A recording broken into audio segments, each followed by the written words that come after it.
Hello guys. सो हम discuss कर चुके थे कि सेल जो होता है, cell are the structural and functional unit of all living organisms. Cell are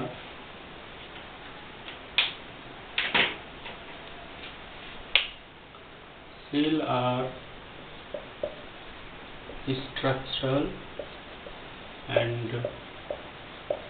functional unit of life।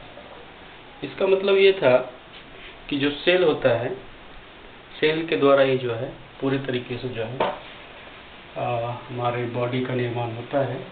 जैसे कि हम यदि देखें तो कैसे जो है यूनिट वाइज कॉम्प्लेक्सिटी आती है। फॉर एग्जांपल, जैसे कि suppose that this is the water है, जैसे कि 6,6H12O6, this is the glucose and this is the water. Here concept is that this is the carbon atom, this is the hydrogen atom, this is oxygen atoms. After meeting with each other, आपस में मिलने के बाद क्या करते हैं, ये chemicals बनाते हैं। जैसे कि 6,6H12O6 को हम क्या बोलते हैं, ग्लूकोज बोलते हैं। तो ग्लूकोज हम तभी बोलते हैं कि जब ये आपस में मिलते हैं। ओके, आपस में जब मिलते हैं तो इसको क्या करते हैं, ग्लूकोज कहते हैं। और ये ऐसा ग्लूकोज की तरह जो है हमारे बॉडी में क्या होता है, प्रोटीन होता है, फैट होता है, कार्बोहाइड्रेट होता है। And these are the some macromolecules. Macromolecules से क्या होता है कि मैक्रोमोलिक्यूल्स जो होता है, मैक्रोमोलिक्यूल के बाद हमारे बॉडी में इससे जो मिलता है कॉम्प्लेक्सिटी के बाद क्या होता है, हमारे बॉडी में ऑर्गेनेली बनता है। ऑर्गेनेली से क्या बनता है, सेल बनता है। और सेल से क्या होता है, टिश्यू होता है। टिश्यू से क्या होता है, मिलने से ऑर्गन सिस्टम बनता है। देन ऑर्गन सिस्टम से क्या कहते हैं, ऑर्गेनिज्म बनता है। And when interact with the same organism से उसको क्या कहेंगे, पॉपुलेशन कहेंगे। और population interacted with the environment, तो उसको क्या है, ये इंटरेक्ट करते हैं पॉपुलेशन किससे, तो इन्वायरमेंट से। This is the basic concept you have to know, ये हमें जानना था। तो जो हम यहाँ बताने के काम कर रहे हैं कि सपोज दैट कि if this is the cell, this is the cell and this is the nucleus and some form of this is the organelle inside the nucleus। किसी को हम क्या बोलेंगे, जैसे इसको क्या कहेंगे, माइटोकॉन्ड्रिया यदि हम बोल दें, किसी को राइबोसोम बोल दें। सो different type of the organelle are there। so यहाँ पे जो हम इसको न्यूक्लियस कहेंगे, ये हम यूकैरियोटिक सेल की यदि बात करें तो प्रोकैरियोटिक में इसको क्या बोलते हैं। प्रोकैरियोटिक में मैंने बताया था आपको कि इसको हम न्यूक्लियोइड कहते हैं। क्या कहते हैं, न्यूक्लियोइड कहते हैं।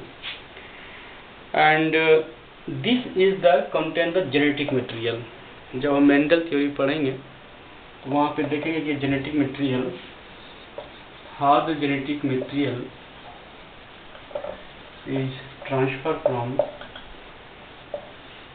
one generation to next generation। ठीक है। so DNA and associated protein, nucleus is membrane bonded। ये न्यूक्लियस क्या है हमारा, यहाँ पे membrane bonded है। और that is the characteristic of the eukaryotic cells। और हमारा ये क्या है, प्लाज्मा मेम्ब्रेन, जो हम पहले के क्लास में देख चुके हैं। और ये जो है इसको हम साइटोप्लाज्म बोलते हैं। क्या बोलते हैं, साइटोप्लाज्म बोलते हैं। सो ये साइटोप्लाज्म जो होता है, इसमें क्या होता है, ये ऑर्गेनली होता है। एक्वस cells content and separates particles and organelle। Plasma membrane का कैरेक्टरिस्टिक क्या होता है?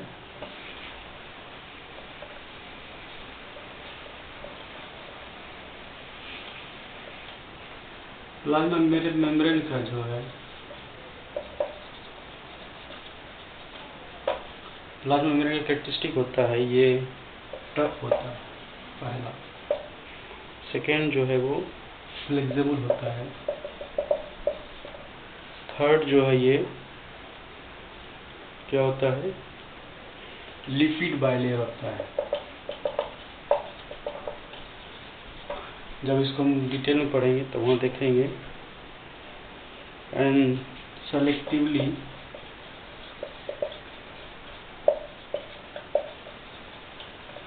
परमिएबल होता है to selectively permeable to polar substances,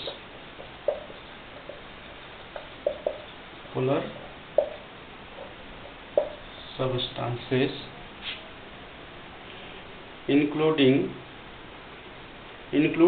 membrane protein that function in transport, in signal receptions and in enzymes। तो ये जो हमारा सेल था, इसको भी जब सेंट्रीफ्यूग करते हैं, सेंट्रीफ्यूगल मतलब समझते हैं, एक प्रोसेस है। एक जार ले लें, जैसे कि इसमें डाल दें सेल को, तो कुछ जो है जब इसका सेंट्रीफ्यूगल करते हैं तो जो ऑर्गेनली होता है वो नीचे की ओर जो है सेंटर होता है।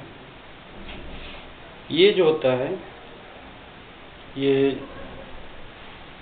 सुपरनेटेंट होता है, मतलब कि जो है साइटोसोल जो होता है, इसका जो साइटोसोल होता है, concentrate solutions of enzyme, RNA, सब यूनिट, ये सब जब क्या होते हैं, ये जो भारी मटेरियल होता है यहाँ पे सब सेंटर हो जाते हैं।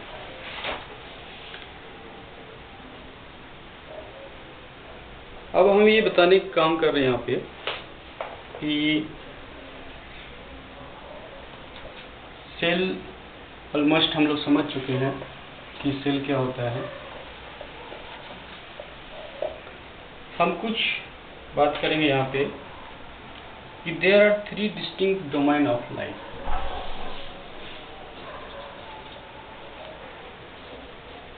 There are 3 distinct domain of life। क्या है ये? कहता है कि जो है इसमें कि all living organisms fall into one of 3 groups kingdom। all living organisms fall under one of 3 groups like kingdom और domains। ये kingdom या domains हम देखेंगे कि जो है किस तरह से kingdom जो है क्लासिफाइड करता है। तो इवोल्यूशन के दौरान क्या हुआ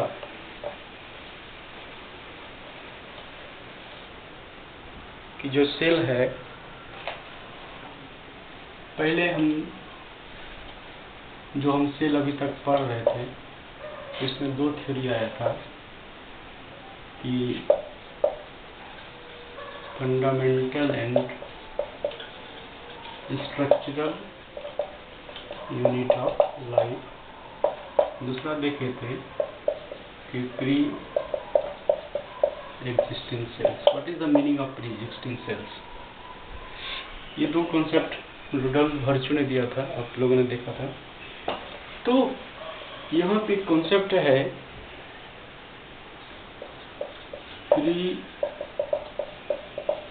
pre-existing cells. What is the meaning of pre-existing cells? Pre-existing cells is that कि nearly 23.5 billion years ago क्या हुआ था, एक बिग बैंग हुआ था। बिग बैंग आप लोगों ने पढ़ा होगा इसको। तो बिग बैंग के दौरान क्या हुआ कि जो यूनिवर्स है उसके चारों ओर क्या था, ये गैसियस पार्टिकल था।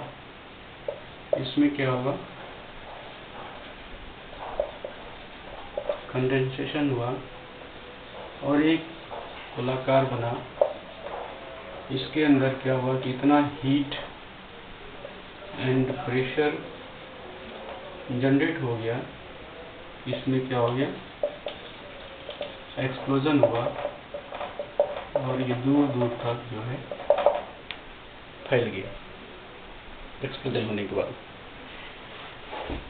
जब एक्सप्लोजन हुआ तो क्या हुआ, हमारा ये एक यूनिवर्स बना। यूनिवर्स के अंदर क्या हुआ कि बहुत सारे गैलेक्सी आया और उसी में एक गैलेक्सी में बिलियंस ऑफ गैलेक्सी है। उसी गैलेक्सी में हमारा क्या है, मिल्की वे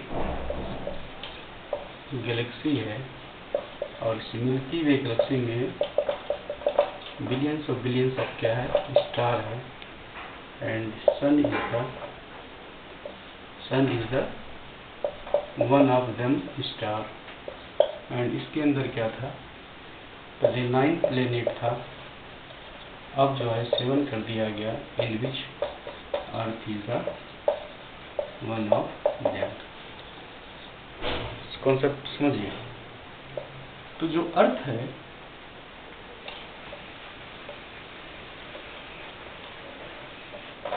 अर्थ का निर्माण जो है 4.5 billion years ago, and when it was formed, it was hot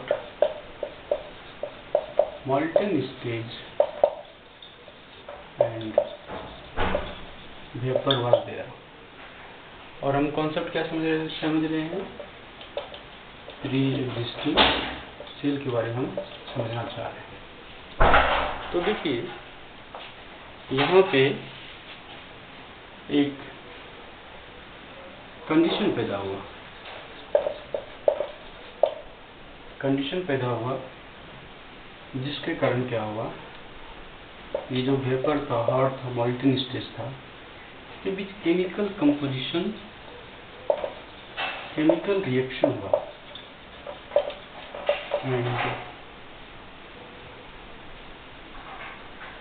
एक केमिकल रिएक्शन होने के बाद जो मॉलिक्यूल्स थे वो मैक्रो मॉलिक्यूल्स में बदल गए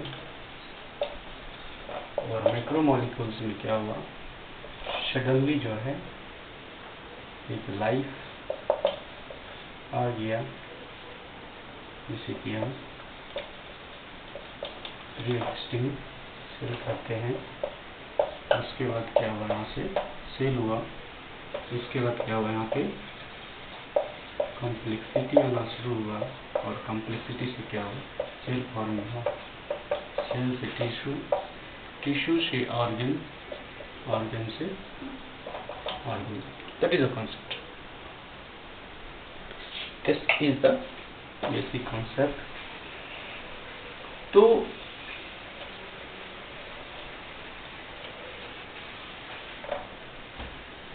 प्री एग्जिस्टिंग सेल से क्या हुआ, सेल का निर्माण हुआ जिसको कि हम मान लीजिए साइनोबैक्टीरिया बोलते हैं। साइनोबैक्टीरिया से जब हम पढ़ेंगे तो जानेंगे कि प्री एग्जिस्टिंग सेल से सेल का निर्माण हुआ साइनोबैक्टीरिया, और इसी से जो है हमारे वर्ल्ड में डाइवर्स फॉर्म ऑफ किंगडम पैदा हुआ। Kingdom means Animalia, Plantae, fungi, Annelida and one of them 1, 2, 3, 4 और एक छूट गया प्रोटिस्टा। यही तो 5 किंगडम है, हमें पढ़ना है। तो कॉन्सेप्ट समझ में आ गया होगा आपको कि प्री एग्जिस्टिंग सेल से क्या हुआ, सेल का निर्माण हुआ, और ये सर्टेन सर्कमस्टांसेस, कुछ ऐसा कंडीशन हुआ जिसके कारण कि इसका निर्माण हुआ। जब अर्थ हॉट मोल्टन, जब जीवन संभव नहीं था, एंड डोंट फॉरगेट दैट जीवन अभी तक अर्थ पे ही संभव है। ठीक है, तो ये कॉन्सेप्ट हम समझा रहे थे आपको कि किस तरीके से जो है हमारे यहाँ पे अर्थ पे जो लाइफ जो है वो आया। और हम जो देख रहे हैं आज, what we see on the earth, that is called the diversity. ठीक है, तो अभी यहाँ पे देखिए कि all living organisms fall into the all these 3 kingdom, 3 or 5 kingdom जो भी है। So 2 large group of the prokaryotes can be distinguished on biochemicals group, Archaebacteria and Eubacteria। तो जो प्री एग्जिस्टिंग सेल है, प्री एग्जिस्टिंग सेल से क्या हुआ, ये 2 ग्रुप में बटा। What is the group? ये बायोकेमिकल्स, इसको बोलते हैं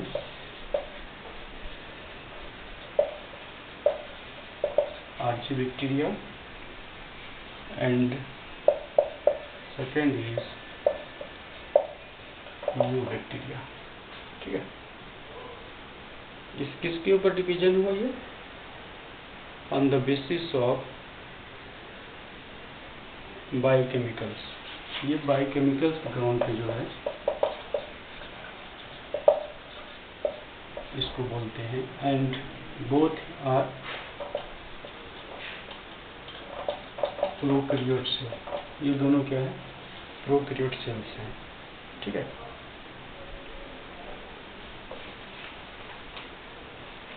इससे जब हम आगे निकलते हैं तो जो है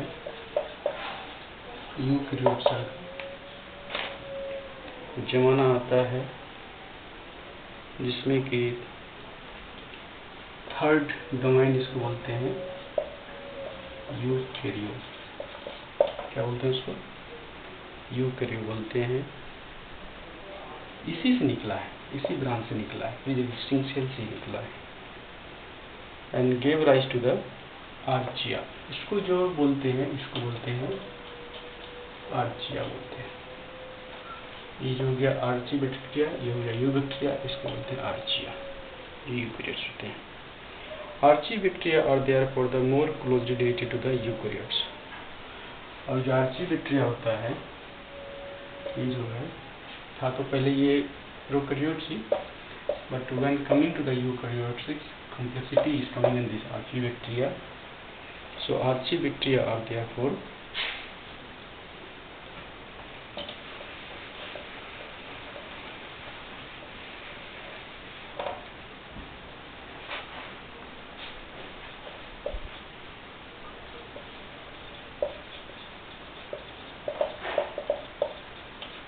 more with यूनिट्स। ठीक है, तो यूबिक्ट्रिया